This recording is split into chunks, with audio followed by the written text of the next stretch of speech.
We are the first defense, I would say. We're on the cutting edge of the nation's defense. It's not gates, guns, and bullets. It's other things besides that. You have two parts of security. You have the security forces side, which protects the outside. We're primarily interested in the information side. The actual building facility, I help protect.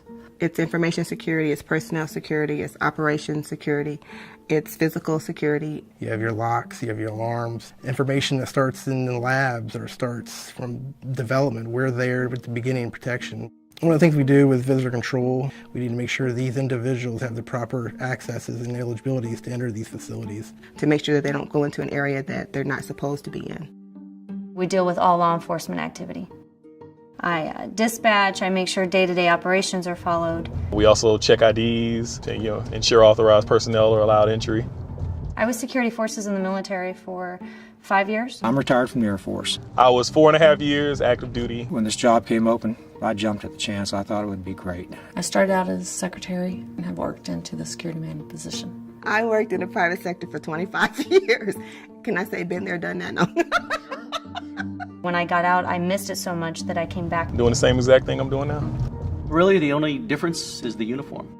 Those in uniform and those civil service are one force. So we don't really even think of ourselves as two separate entities. They don't look at me as a civilian, they look at me as an experienced police officer. We're treated like just one of the family. My hours are definitely a little shorter than they used to be, and I am not faced with deploying like I used to all the time. The deployments were very hard on family life, and with this, I can still do part of the military job, but I don't have to worry about the deployments. With regards to my family life, it's much better. I can stay here and just continue doing my job until one day I retire.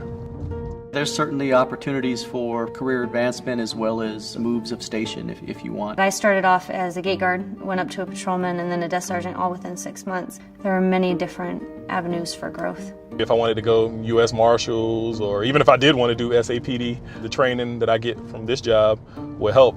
They're going to receive a better level of overall training. You're constantly learning, you're constantly training. Mission is supporting the war efforts, and you can't do that without training.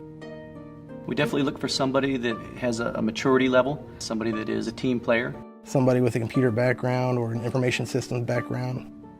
Every day is always something different. It's always a challenge, always something new, interesting, and a learning experience. The security manager field is a challenge. I might be putting a lock on a safe or whatever, but at the end of the day, that information might be protecting the people who have boots on the ground who are fighting for your freedom. It's protecting who's protecting us. Our information can cause grave damage to the country if we're not careful. That is my personal motivation right there. I love what I do. I love everything about it.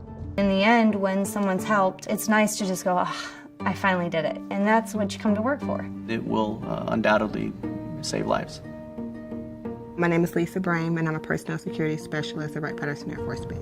Denzel Williams. I am a security forces police officer. My name's Christina Hill, and I work as a desk controller for Lackland Air Force Base. My name is Enoch May. I'm the Chief of Information Security. I'm Rick Elmick, Unit Security Manager for Red Flag Nellis. My name is Sue Gray, and I'm the security manager for the 561st Joint Tactics Squadron. My name is Douglas Dempsey, and I am a training instructor for the 802nd Security Forces Squadron.